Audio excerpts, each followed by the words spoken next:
మీ అందమైన ప్రయాణం ప్రారంభించండి. 49 మీ తల్లిదండ్రులు కావాలనే కలలను సాకారం చేయడానికి సహాయపడుతుంది.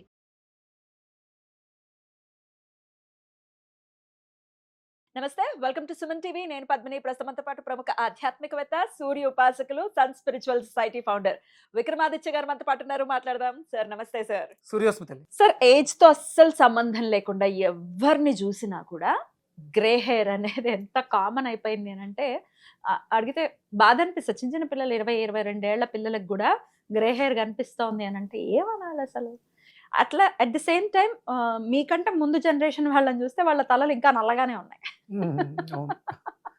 కదా! అవునమ్మా. ఏంటండి వాళ్ళకి ఇంకా మీకు వైట్ హెయిర్ అంటే గ్రే హెయిర్ రాలేదా? అంటే రాలేదు అని అంటున్నారు. భలే అసలు అంటే ఫుడ్ అంత బాగుండేది అని చెప్పటం గాని, అంటే చిన్నప్పటి నుంచి వినేది ఏంటంటే కరివేపాకు ఎక్కువ తీసుకోండి. కూరలో కరివేపాకు తీసి పడేయటం కాదు. తినాలి దాన్ని. కరివేపాకు ఎంతైతే ఇంటేక్ ఉంటుందో హెయిర్‌కి చాలా మంచి చేస్తుంది అనేది కూడా వింటూ ఉన్నాను. ఒక వెజిటబుల్ థెరపిస్ట్‌గా, లియో డైట్ ఫౌండర్‌గా చెప్పండి. కరివేపాకు ఇంటేక్ అనేది నిజంగానే హెయిర్ మీద ఇంత ఇంపాక్ట్‌ని చూపిస్తుందా? అసలు గ్రేయింగ్ అనేది తగ్గడం కోసం ఏం చేయాల్సి ఉంటుంది? ఇది గత దశాబ్దం కాలంగా జరుగుతున్నటువంటి ప్రయత్నం. అంటే నేను కూడా ఆ గ్రే హెయిర్ తోటే సఫర్ అవుతూ దాని మీద రీసెర్చ్ మనల్ని నెక్స్ట్ లెవెల్‌కి తీసుకెళ్ళింది. నా దగ్గర ఒక బుక్ ఉంది. అది 1958లో రాశారు. 1958లో. వావ్! అప్పుడే గ్రే హెయిర్ గురించి డిస్కషన్ జరిగింది. అప్పటికే అంటే సహజంగా అమెరికాలో వాళ్ళందరూ హెయిర్ వైట్ హెయిరే ఉంటుంది. అక్కడ అంటే వాళ్ళలో వాళ్ళకున్న వెదర్ కారణంగా అవుతుంది. ఒక ఆవిడ 60 ఆఫ్టర్ 60 వైట్ హెయిర్ ముగ్గు పుట్ట అని అందులో మెన్షన్ చేస్తుంది. తర్వాత ఒక సంవత్సరం ఆ డాక్టర్ గారికి ఎవరైతే ఈ డాక్టర్ ఉంటారో ఆ డాక్టర్ గారికి ఆవిడ కనపడలేదు. ఆవిడ కనపడని తర్వాత ఒక సంవత్సరం తర్వాత కనిపించింది. ఆవిడ హెయిర్ పూర్తిగా నల్లగా అయిపోయింది. ఆవిడని ఆయన ఇంటర్వ్యూ చేశాడు. ఆ బుక్‌లో ఉన్నటువంటి ఓహ్! సారాంశం. ఓకే. అంటే నేను వీటిలన్నిటి మీద రీసెర్చ్ చేస్తూ మీరు మీరు అడిగింది కరివేపాకు గురించి. కరివేపాకుకి జుట్టుని నల్లబరిచే ప్రాముఖ్యత గురించి మీరు అడిగారు. అందులో కరివేపాకులో ఫైబర్ ఎక్కువగా ఉంటుంది. నేను 2006లో అనుకుంటా. నేను విమ్టా ల్యాబ్స్‌లో కరివేపాకు పొడి అప్పుడే పౌడర్‌ని తయారు చేసి కొన్ని రకాలు కలిపి నా ఇంట్రెస్ట్ హెల్త్ మీద అశ్విని. అశ్విని. ఆ! అప్పుడే రైట్. 2006లో ఓకే. నేను విమ్టా ల్యాబ్స్‌కి ఇస్తే ఒక రిపోర్ట్ వచ్చింది దాంట్లో. ఓకే. అంటే కరివేపాకులో ఉన్నటువంటి ఔషధ గుణాలు. ఔషధాలు హ్మ్. మెడికల్ టెర్మినాలజీలో మాట్లాడుకుంటే జింకు, ప్రాస్పరస్, ఐరన్ ఇవన్నీ ఉంటాయి కదా! హ్మ్. అవన్నీ చాలా అద్భుతంగా ఉన్నాయి. బ్యూటిఫుల్. హ్మ్. అందుకనే మనకంటే మన వాళ్ళు దానిని ఎలా తీసుకోవాలి? హ్మ్. కూరాకు దాని ఒరిజినల్ పేరు. అది కరివేపాకుగా కూరాకు అంటారా దాన్ని? కూరాకు. కూరలో ఆహా! వేసుకోవాల్సినటువంటి ఆకు. మీరు వేసుకోవడం వల్ల కూరకి రుచినిస్తుంది. ఖచ్చితంగా. మన నాలికకి కూడా రుచినిస్తుంది. మీరు పచ్చి చాలా కరివేపాకు బావుంటది. నమిలితే హ్మ్. కాసేపు మీకు నాలుక మీద ఒక ట్రిక్లింగ్ సెన్సేషన్ ఉంటుంది. బావుంటుంది కానీ యాక్చువల్లీ. తర్వాత దానికి ఆ కర్రీకి ఉన్నటువంటి టేస్ట్‌ని మనకి ఇస్తుంది. అందుకని కంపల్సరీ అది కూరలో ఉండాలి. రైట్. కూరలో కరివేపాకులా తీసేయకు అని అంటారు దాన్ని. దానికి చాలా వాల్యూస్ ఉన్నాయి. కానీ దానికి విలువ ఇవ్వట్లేదు. కూరలో కరివేపాకులా తీసేస్తున్నావు. అంటే కూరలో కరివేపాకునే తీసేస్తున్నావు. అలా నన్ను కూడా తీసేస్తున్నావు. దాని అర్థం అది. హ్మ్.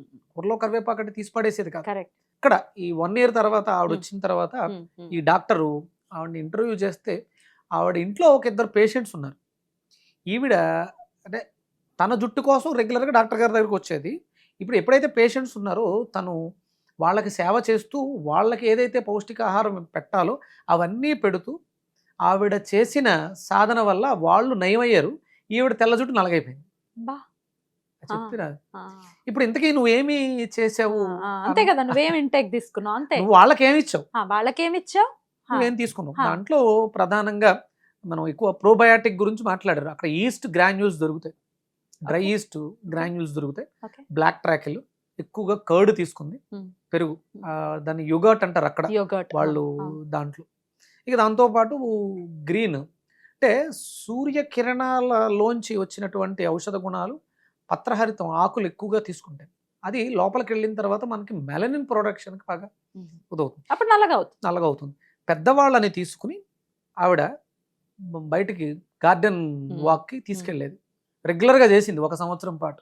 సంవత్సరంలో ఆవిడ వైట్ హెయిర్ పూర్తిగా నల్లగా అయిపోయిందనమాట. అమేజింగ్. అప్పుడు డి3 కూడా ఇంపాక్ట్‌ని చూపిస్తుందా చూపిస్తుంది. గ్రేయింగ్ మీద? విటమిన్ డి అనేది చాలా ఇంపార్టెంట్. అది సూర్యకిరణాల్లోంచి వస్తుంది. ఎప్పుడు మీరు సాత్వికమైనటువంటి పోషకాహారం రైట్. తీసుకున్నప్పుడు రైట్. ఐరన్ ఎక్కువగా ఉంటుంది బెల్లం, నల్ల హ్మ్. బెల్లం, హ్మ్. బ్లాక్ ట్రాకిల్‌లో. హ్మ్. అలాగే కాల్షియం పెరుగులో. Yes. ఇంకా B12 ఫ్యామిలీ మొత్తం, బి కాంప్లెక్స్ ఫ్యామిలీ మొత్తం ఈస్ట్లో ఉంటుంది, Mm. ఈస్ట్ గ్రాన్యుల్స్లో. మనకి మరి బేకింగ్ ఈస్ట్ మంచిది కాదంటారు కాదా? కాదమ్మా, Mm. దాన్ని ఏమంటారు, బూజు పట్టిన పదార్థాన్ని డ్రై చేశారు. Mm. ఒక పదార్థాన్ని పులియబెట్టి దాని మీద వచ్చినటువంటి Mm. అవి ఆ బూజుని Mm. మళ్ళీ గ్రాన్యుల్స్ గా మార్చారు. Mm. అంటే అది good bacteria. Good bacteria, so మంచిదే. ఇప్పుడు మీరు బీర్ తయారు చేయడానికి ఈస్ట్ వాడతారు, గోధుమలని పులియబెడతారు, దాంట్లో అది పులియాలంటే దానికి మీకు ఈస్టే వాడతారు. ఓకే, ఏదో రకరకాల మిత్స్ వస్తూ ఉంటాయి కదా, ఈస్ట్ Mm. మంచిది కాదు ఇదని. Okay, right. అది ఈస్ట్ మంచిదే, పదార్థం త్వరగా పులుస్తుంది, Mm. దాంట్లో ఆ మార్పు, ఆ పరిణామ క్రియ త్వరగా జరుగుతుంది. మరి ఇప్పుడు గ్రెయిన్ కోసం మేము మమ్మల్ని ఏం చేయమంటారు చెప్పండి? గ్రెయిన్ తగ్గాలి, గ్రెయిన్ రావడం కోసం, అదే గ్రెయిన్ కోసం రివర్స్ అవ్వాలి వైట్ హెయిర్. మనకి అంటే ప్రక్రియలు చాలా ఉన్నాయి, అంటే అంత ఈజీగా ఏదో నెలలోనూ 2 నెలల్లోనూ Not 3 at all. నెలల్లోనూ జరిగేది కాదు. Not at all. అంటే ఇప్పుడు ఈ కరివేపాకుని నూనె వేసి మరిగించేస్తే ఆ నూనె రాసుకుంటే విన్నాం. అంటే నేను కూడా అవన్నీ చేసానమ్మా. Mm. అంటే ఇప్పుడు ఎప్పుడైతే మరిగిందో, అంటే కొంత టెంపరేచర్ తర్వాత దాని న్యూట్రియంట్స్ పోతాయి పోతాయి. కదా. ఇప్పుడు నూనెలో చాలా మంది చాలా రకాల వేసేసి ఇది హెయిర్ ఆయిల్ అద్భుతం అని చెప్పేసి అంటున్నారు, అవి పని చేయట్లేదు. ఓకే. ఏదో ఆ కాసేపు ఏదో ఉపశమనంలా ఉంటుంది, కానీ మనకి అందులో ఉన్నటువంటి ఆ ఆయిల్, ఆ మాయిశ్చర్ ఏదో ఉపయోగపడుతుంది అంతే. అంటే 160 degrees దాటిన తర్వాత హీట్ ఎక్కువైతే అందులో ఉన్నటువంటి పోషకాలన్నీ ఆవిరైపోతాయి, అవేమి ఉండట్లేదు. Right. దానికి వేరే ప్రక్రియ ఉంది. నేను కొన్ని ప్రక్రియలు చూశాను, ఇవాళ చేసిన ఒక ప్రక్రియ, నాకు అది మంచి రిజల్ట్స్ వస్తే త్వరలో దాని గురించి మనం డిస్కస్ చేయొచ్చు. చాలా బాగా వచ్చింది అది. అంటే ఐరన్ బాగా తీసుకోండి, ఓకే. నల్ల బెల్లం బాగా తీసుకోండి, అలాగే కర్డ్, Mm. అంటే స్వచ్ఛమైనటువంటి దేశవాళీ ఆవు పాలతో తయారు చేసిన పెరుగు బాగా చిలికి ఆ మజ్జిగ తాగండి. ఓకే. కాల్షియం బాగుండాలి, Okay. జుట్టు బాగుండాలంటే కాల్షియం బాగుండాలి. ముందు ఫస్ట్ మంచి గ్రోత్ వస్తుంది. Mm. ఇవి రెగ్యులర్గా తీసుకుంటూ ఫ్రూట్స్, సీజనల్గా వచ్చే అన్ని ఫ్రూట్స్ తినాలి, Mm. ఆకుకూరలు బాగా తినాలి. కరివేపాకు ఇట్లా రాగా తినడం కూడా మంచి ఫలితాన్ని ఇస్తుంది. ఇవ్వదమ్మా, ఇవ్వదా? కరివేపాకు జ్యూసులు అవి చేసుకుని తాగేస్తున్నారు, మలం బౌల్లో. ఉండగట్టేస్తుంది, ఓవర్ హీట్ అది. అంటే కరివేపాకు అది కూరలో వేసుకోవాలి. అలాగే కరివేపాకుని పొడి చేసేస్తారు కదా. వేడి చేసి కొంచెం పొడి వేడి చేసి పొడి చేసుకుని అన్నంలో మొదటి ముద్దగా, అది ఒక్కటే ఉండదు, దాంతో ఇంకా ధనియాలు, జీలకర్ర కాంబినేషన్స్. మనకి ధనియాలు మంచివి, ఉత్తి ధనియాలు మోతాదుకు మించి తింటే సైడ్ ఎఫెక్ట్ వస్తుంది. ఓకే. అందుకని దాన్ని విరుగుడు కోసం జీలకర్ర జాయింట్ వేస్తాం. జీలకర్ర మంచిదే, జీలకర్రకి ఒక సైడ్ ఎఫెక్ట్ ఉంది, అంటే పదార్థంగా దానికి ఒకటి, దానికి కొంచెం మెంతులు యాడ్ అవుతాయి, ఆవాలు యాడ్ అవుతాయి, ఇవన్నీ కలిస్తే అప్పుడు అది ఔషధం అవుతుంది. అంటే కరివేపాకు మంచిది కదా అని జ్యూస్ చేసి తాగితే మీరు తాగి చూడండి, చాలా మంది ఇబ్బంది పడ్డారు, మోషన్ స్టూల్ టైట్ అయిపోతుంది. అది హై ఫైబర్, ఐరన్, అంటే ఐరన్ టాబ్లెట్లు వేసుకుంటే ఎలా అయితే మోషన్ నల్లగా వస్తుందో, మీరు కరివేపాకు ఎక్కువ తింటే మీకు మోషన్ నల్లగా వస్తుంది. బ్లాక్ స్టూల్స్ వస్తాయి. అది మంచిది కాదు. ఓకే. అంటే కరివేపాకు మంచిదే, Mm. కరివేపాకుని పచ్చిగా ఎక్కువగా తీసుకోవడం మంచిది కాదు. కూరలో కూడా ఎంత వేస్తారు, Correct. ఏ కూర వేసినా తాలింపులో కొంచెం అంతే, వేస్తారు, అంతే వేస్తారు. అంతకు మించి మోతాదుకు మించి కరివేపాకు తీసుకోకూడదు. ఓకే. ఓకే. కరివేపాకు మంచిదని చెప్పేసి మీరు శుభ్రంగా రోజు అదే తింటూ ఉంటే వేడి చేసేస్తుంది. డైన్ చేయించుకోవడం అనేది కూడా చూస్తూనే ఉన్నాము. Hmm. చాలా రెగ్యులర్ గా అమోనియా ఫ్రీ అని చెప్పి కూడా చేస్తూ ఉన్నారు, హెర్బల్స్ అని అంటున్నారు. మీరైతే ఎట్లా చూస్తారు? రెగ్యులర్ గా డై చేసుకోవటం వల్ల ఎటువంటి సైడ్ ఎఫెక్ట్స్ 100% స్కిన్ లోంచి లోపలకు వెళ్ళి మనకి ప్రాణానికి హానిస్తుంది, కళ్ళను డ్యామేజ్ చేస్తుంది, హీరింగ్ ని తగ్గిస్తుంది, స్కిన్ ఇష్యూస్ వస్తున్నాయి, క్యాన్సర్స్ వస్తున్నాయి, చాలా దారుణం. న్యాచురల్ గా దొరుకుతున్నటువంటి హెన్నా లాంటిది use హెర్బల్ యూజ్ చేయొచ్చు. అది అంటే మీరు రెగ్యులర్గా తలకి ఆయిల్ రాసుకునే అలవాటు ఉంటే మాత్రమే హెన్నా, మీరు ఏదైనా హెర్బల్ ప్రోడక్ట్ కానీ లేదా కెమికల్ ప్రోడక్ట్ కానీ యూజ్ చేయండి. మీకు అంటే నాకు షై అండి నేను నూనె రాసుకోను అన్నప్పుడు వాడితే మీకు దీనివల్ల వచ్చే సైడ్ ఎఫెక్ట్, కనీసం అక్కడ ఆయిల్ రాసుకుంటే కొంతవరకు తగ్గుతుంది, అది కిందకి వెళ్లకుండా ఆపుతుంది. మీకు సైడ్ నుంచి వచ్చేటువంటి కెమికల్స్ లేకపోతే ఇప్పుడు స్మోకు, డస్ట్ వీటి నుంచి రక్షణ ఇస్తుంది. రెగ్యులర్గా నూనె రాసుకోవాలమ్మా. ఫస్ట్ మీరు నైట్ రాసేసుకుని పొద్దున్నే తలస్నానం చేసేయచ్చు. అలా పొద్దుటే 5కి లేచి శుభ్రంగా తలకు నూనె రాసుకుని వాకింగ్ వెళ్ళొచ్చి శుభ్రంగా గోరువెచ్చటి నీళ్ళతో మంచి హెర్బల్ షాంపూతో స్నానం చేసేస్తే మీకు అంటే ఆ ఆయిల్ ఏం చేస్తుంది అంటే దాంట్లో సాంద్రత తక్కువగా ఉండడం వల్ల వ్యర్థాలని, కెమికల్స్ ని అబ్జార్బ్ చేసేసుకుంటుంది, వెనక్కి లాగేస్తుంది. అది మనల్ని పాడు చేయకుండా ఉంటుంది.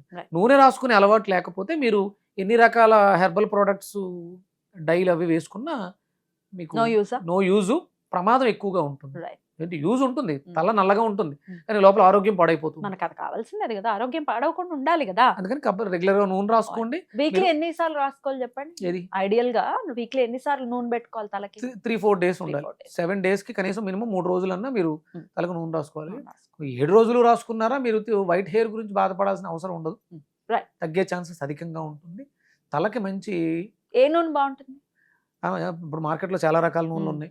ఆలివ్ ఆయిల్ అంటున్నారు, కొబ్బరి నూనె అయితే తెలిసిందే. కొబ్బరి నూనె, కొబ్బరి నూనె. కొబ్బరి నూనె తలకి కొబ్బరి నూనె. Right. మనం ఇప్పుడు మీరు కేరళ వెళ్తే కేరళలో కొబ్బరి అధికంగా ఉంటుంది కాబట్టి వాళ్ళు కొబ్బరి నూనె తలకి తింటారు. రాసుకుంటారు, వంటలకు కూడా అదే వాడతారు. అక్కడ ఉన్నటువంటి ప్రాంతీయతను బట్టి అవి వాడతారు. వాళ్ళ జుట్టులు ఎలా భలే ఉంటాయి అసలు, పొడుగ్గా ఉంటాయి, నల్లగా ఉంటాయి. నల్లగా ఉంటాయి. అంటే అక్కడ కూడా డెఫిషియన్సీ ఉంది, వైట్ హెయిర్ అక్కడ కూడా ఉంది. Mm. కానీ అక్కడ Comparatively. వాళ్ళకు వేరే వేరే. Yeah. ఇక్కడ మనకి నువ్వులును వేరుశెనగ ప్రధాన పంట, Mm. కొబ్బరి కూడా మనకి అధికంగానే ఉంటుంది. ఉంటుంది. కాకపోతే ఇక్కడ ఈ ప్రాంతాల్లో ఇక్కడ ఉన్నటువంటి వాతావరణానికి మనం నువ్వుల నూనె, వేరుశెనగ నూనె ఎందుకు వాడాలంటే Research. వాతం కఫాలని బేస్ చేసుకుని ఈ ఆయిల్స్ ఉంటాయి. Okay. అక్కడక్కడ వాత పిత్త కఫాలకి అక్కడ ఉన్నటువంటి నైసర్గిక స్వరూపం ప్రకారం అక్కడ వాళ్ళు కొబ్బరి నూనె వాడాలి. Mm. దాన్ని బేస్ చేసుకుని నేచర్ ఏమి పిచ్చిది కాదు, ఎక్కడెక్కడ ఏమేమి పండాలో అవే పండుతాయి. పండుతాయి. దానికి అనుగుణంగానే దాన్ని అనుసంధానం చేసుకుంటేనే మన ఇంటెక్ కూడా ఉండాలి కదా. అంటే ఇప్పుడు- భారతదేశం అంతా కూడా నేను రీసెంట్గా ఒక రీసెర్చ్ లో ఆ, మన శరీరంలో 5 కర్మేంద్రియాలు, 5 జ్ఞానేంద్రియాలు, ఇవన్నీ కూడా 5 భౌతికమైనటువంటి స్థితులు: అగ్ని, వాయువు, జలము, భూమి, ఆకాశం. ఈ 5 ఎలిమెంట్స్ తోటి ఉన్నాయి. భారతదేశం కూడా అలాగే డిజైన్ చేసి డివైడ్ చేసి పడి ఉంది. ఎక్కడెక్కడ ఏమేమి ఎక్కడెక్కడ ఏమేమి ఉండాలి. అమేజింగ్ కర్మభూమి అని అంటే ఏదో ఊరికే నామమాత్రంగా పెట్టింది కాదు, బోల్డ్ అంత అర్థం ఉంది దీంట్లో. అర్థం. అద్భుతం సార్, చాలా చక్కగా తెలియజేశారు సార్, కృతజ్ఞతలు. నమస్కారం సార్. సూర్యోస్మిత. సూర్యోస్.